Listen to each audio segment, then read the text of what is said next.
तो यहाँ पे देखो 6 से क्या हुआ 9, यानी कि क्या हुआ यहाँ प्लस का 3, फिर 9 से 8 यानी कि -1, फिर 8 से 7 यानी कि -1। तो ओवरऑल क्या हुआ इसमें प्लस का 3 माइनस का 1 माइनस का 1। ठीक है, ऐसे यहाँ देखो 3 से 7 हुआ है, तो क्या हुआ 3 से 7 होने के लिए प्लस का 4। मैंने नोट तो सही किया है ना, ठीक है, प्लस का 4। फिर 7 से क्या हुआ 5, तो 7 से 5 होने में माइनस का 2। फिर 5 से क्या हुआ 6, 5 से 6 होने के लिए प्लस का 1। तो यहाँ पे क्या हुआ ओवरऑल प्लस का 4 माइनस का 2 और प्लस का 1। अब आइए इस पे, अब देखो 10 से 13 यानी कि प्लस 3 हुआ, 13 से 12 यानी कि माइनस का 2 हुआ। ठीक है, और 12 से 11 यानी कि माइनस का 1 हुआ, तो प्लस का 3।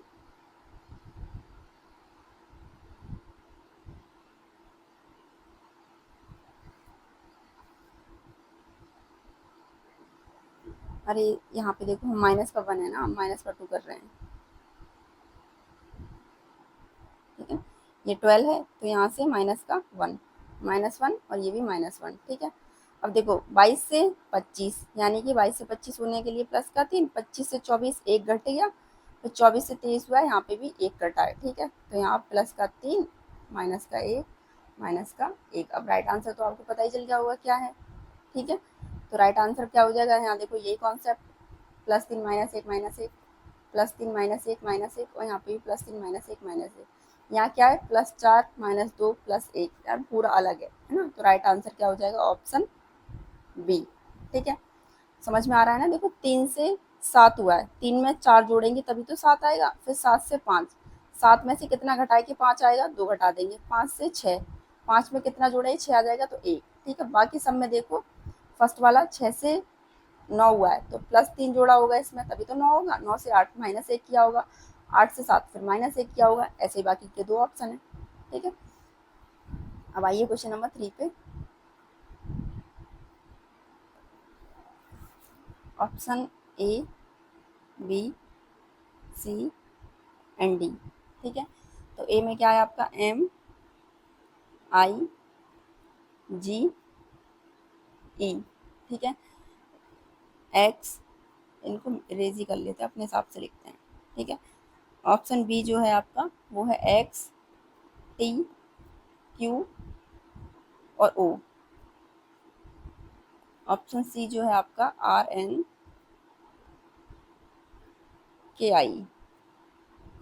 और लास्ट ऑप्शन डी जो है आपका HDAY।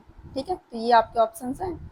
अब देखते हैं इन पे प्लेस वैल्यू रखते हैं। ठीक है, तो ये कितने पे आएगा 13 पे, ये 9, ये 7, ये 5, 24, 20, 70 और 50, 80, 40, 11 एंड 9, 8, 4, 1, 25।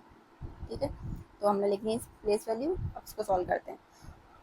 तो सबसे पहले देखो 13 से क्या हुआ, 13 से हुआ 9 यानी कि क्या होगा माइनस का 4। फिर 9 से हुआ 7 यानी कि माइनस का 2। फिर 7 से हुआ 5 यानी कि माइनस का 2। तो ओवरऑल इसमें हुआ माइनस का 4 माइनस का 2 एंड माइनस का 2।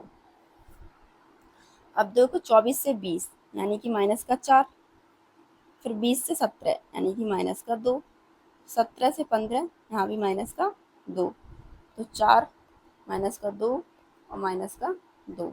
ठीक है, 18 से 14 यानी कि माइनस का 4। 14 से 11, अब देखो 14 से 11 माइनस का 3। 11 से 9, 11 से 9 होने के लिए माइनस का 2। तो यहाँ पे ओवरऑल क्या हुआ -4 -3 एंड -2। ठीक है, 8 से 4 यानी कि माइनस का 4। 4 से 1 माइनस का 3। अब देखो यहाँ पे क्या हुआ है आपका, 1 मिनट, गलत हुआ है क्या, दो ऑप्शन सेम।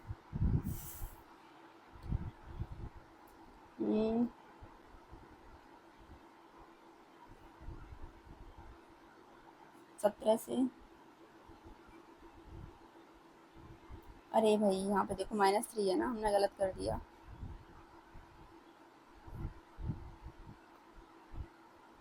देखो 20 से 17 यानी कि माइनस का 3 हुआ था, तो यहाँ माइनस का 3 आएगा। ठीक है, अब देखो माइनस का 3। अब देखो सबसे ज़्यादा फंसेंगे आप लोग यहाँ पे कि अब यहाँ पे क्या है, अब यहाँ दे रखा है ए की प्लेस वैल्यू 1 और वाई की प्लेस वैल्यू 25, ठीक है। तो 1 से 25 हुआ है, यानी कि क्या माइनस का 24 हुआ होगा। यहाँ पे दिमाग में पहले ये आना चाहिए कि क्या माइनस का 24 हुआ होगा, तो नहीं, यहाँ माइनस का 24 नहीं हुआ है। यहाँ पे क्या है, जैसे मान लो जेड है, जेड की प्लेस वैल्यू 26, फिर ए बी सी डी ई और इस तरीके से यहाँ लास्ट करके जेड। तो ये हमें कंटिन्यू रखनी है। जैसे मान लो ये 26 है, जेड की प्लेस वैल्यू क्या है 26, ए की 27, बी की 28, सी की 29, डी की 30, ई की 31, ऐसे मान लो एफ होता है यहाँ 32, इस तरीके से चलता रहता, ठीक है। तो वो हमें क्वेश्चन देख के पता चलेगा कि ए की प्लेस वैल्यू 1 रखनी है या फिर ए की प्लेस वैल्यू 27 रखनी है, ठीक है। जैसे क्वेश्चन की नीड होगी हम उसी हिसाब से करेंगे। जैसे मान लीजिए अभी यहाँ पे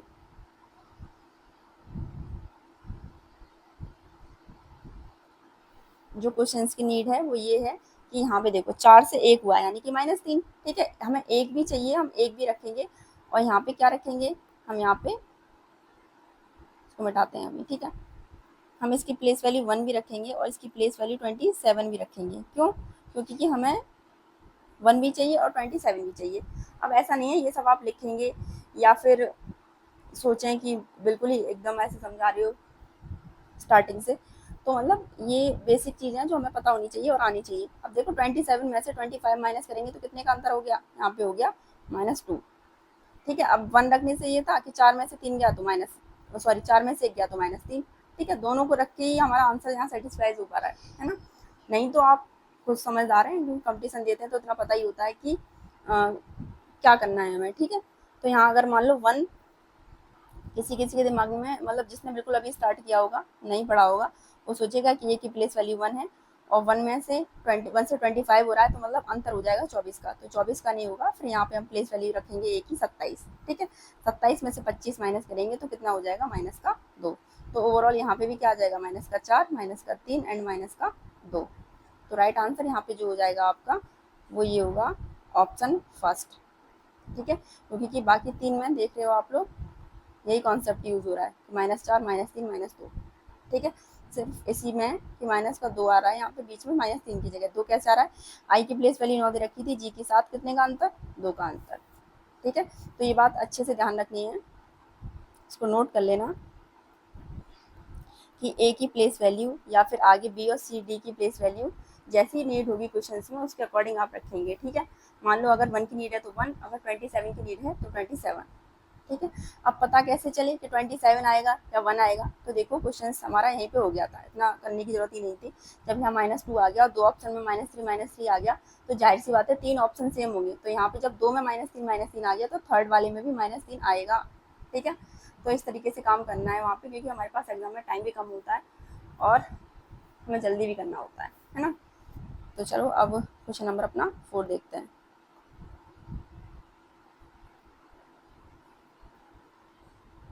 तो क्वेश्चन नंबर 4, ठीक है।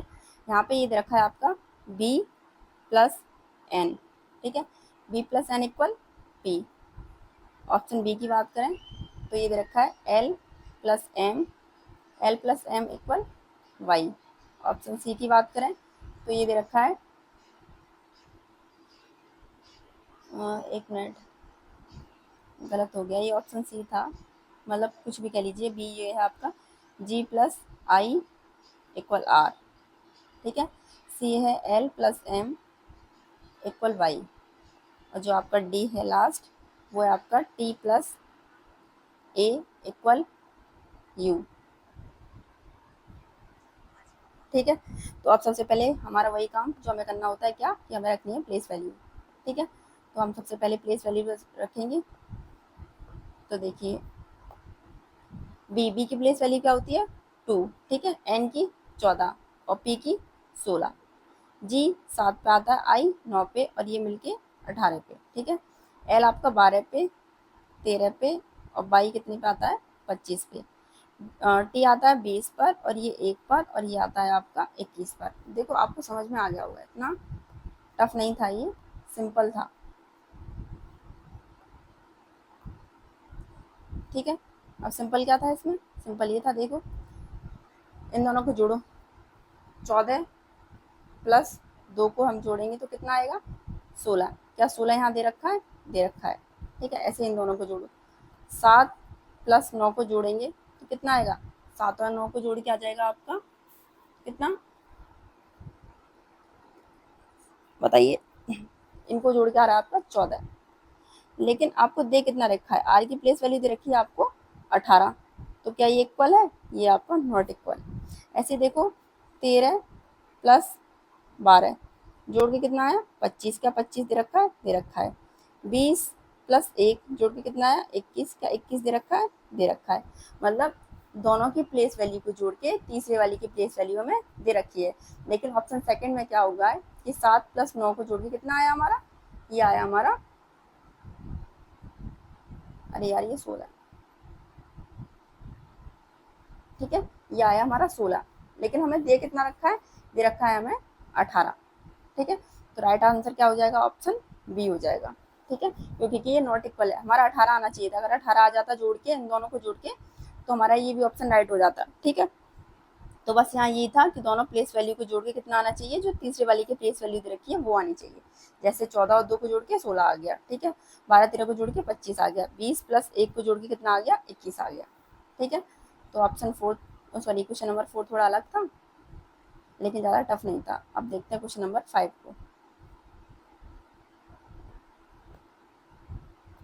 ठीक है, तो क्वेश्चन नंबर 5 देखते हैं अपना। ऑप्शन ए, ऑप्शन ए क्या है इसमें आपका? ये है FIJL। ठीक है, ऑप्शन बी की बात करें तो RUVX। सी की बात करें तो DGHJ। और लास्ट ऑप्शन डी की बात करें तो NPQ और S। ठीक है, अब रखते हैं हम इनकी प्लेस वैल्यू।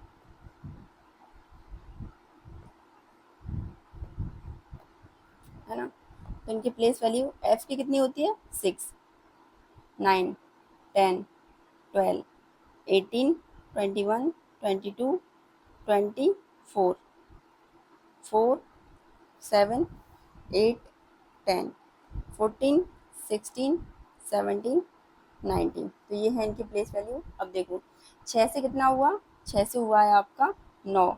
तो 6 से 9 होने के लिए प्लस का 3, 9 से 10 प्लस का 1, 10 से 12 प्लस का 2। तो ओवरऑल बात करें प्लस का 3, प्लस का 1 और प्लस का 2 हुआ है।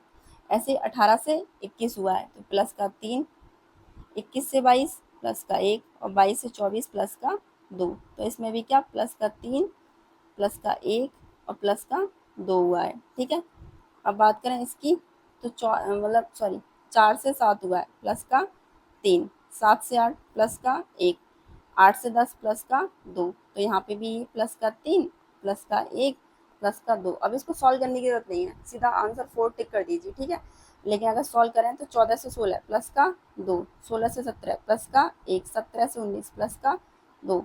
तो यहाँ प्लस का 2, प्लस का 1 एंड प्लस का 2 हुआ है। तो राइट आंसर अब तो पता ही चल गया होगा, ऑप्शन डी इज आपका राइट आंसर हो जाएगा। ठीक है, अब आगे बात करें क्वेश्चन नंबर 5 की। तो क्वेश्चन नंबर 5 जो रहेगा ना आपका, वो रहेगा आपका होमवर्क। ठीक है, तो लिख लीजिए क्वेश्चन नंबर 5 यानी कि ऑप्शन ए, इधर रखा EVFU।